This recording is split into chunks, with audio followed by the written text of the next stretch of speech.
Ladies and gentlemen, I'm back again, and I'm ready to read some more of The Unfinished Angel by Sharon Creech.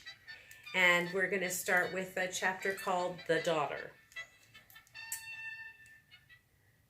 If you remember when we read before, Signora Divino was telling Mr. Pomodoro that there were many, many black snakes in and near the Casa Rosa. Clearly, she was not excited about having new neighbors. So, now this is about Mr. Pomodoro's daughter. Mr. Pomodoro has a daughter. At least, I assume she is his daughter, arriving at the same time, staying in the same house, but she does not resemble him. Maybe this is a good thing. And where is the mother? I see no mother, and there is a picture of a young boy on the mantle. Where is he? I do not know about this daughter. What sense to make of her? She is called Zola and is skinny like a twig tree, with hair chip-chopped in a startling way. Her eyes gray with large black popples in the middle. Her eyes are big and round like a cow's. She appears overall, I don't know how to say, a little, maybe a fawn who grew up with the humans. Or a chickadee who was raised by the crows. I don't know. You are not understanding what I am saying, are you? While Signora Divino asks Mr. Pomodoro many questions, Zola scouts for snakes. Signora Divino wants to know why the Mr. Pomodoro creature came here to this village. Why?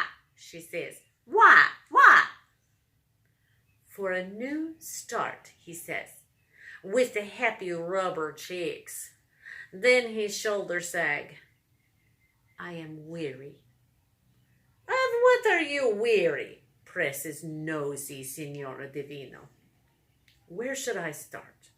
I am weary of malls and merchandise and sales and rude drivers and cell phones and blasting music and big cars and fast food and you know those marshmallow candies that look like animals?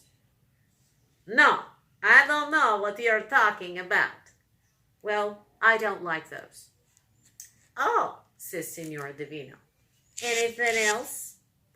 Zola, who is in the bushes hunting for snakes, seems to reply for Mr. Pomodoro with an air puff that escapes from her feet up through her whole body to her mouth.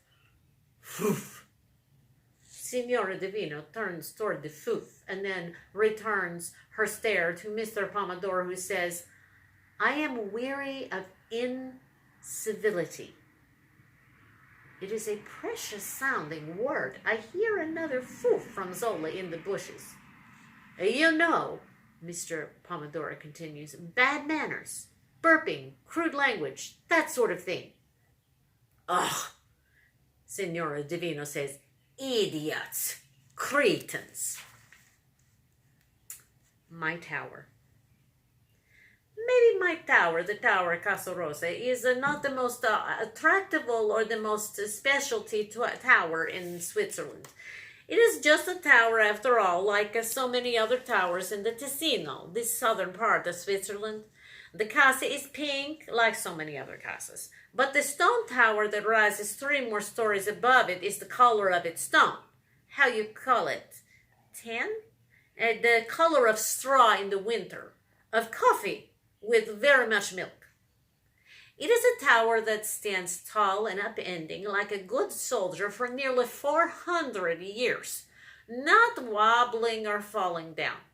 At the top of the tower is an open balcony with a low wall all around and a tile roofing overhead. There are no windows. You reach out and there is the air just there. You are high above the other houses, and the only things as high as a few trees and down the road the tall, stickly spire of a church. The only thing in this balcony is a gauzy hammock, a light, airful place for me to loll about.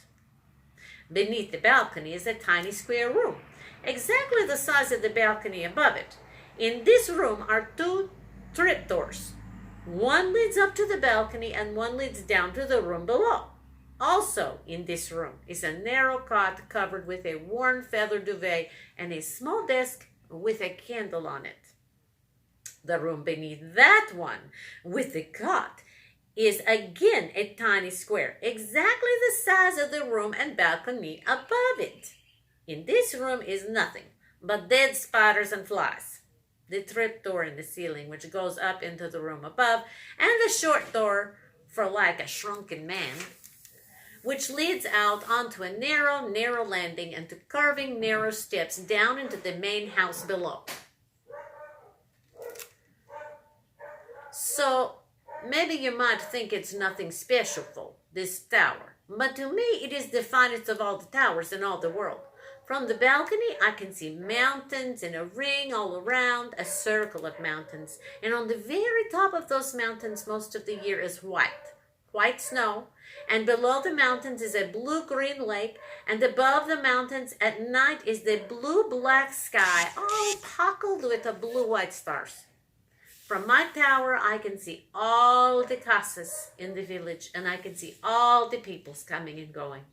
I can see all the birds flying in the air and the creatures crawling on the ground. Only once in 400 years did someone live in the room beneath the balcony, the one with the narrow cot. A servant girl lived there. She had summoned me, and I stayed in the tower and watching over her until another angel came and took her away. I did not see that angel because I was outside collecting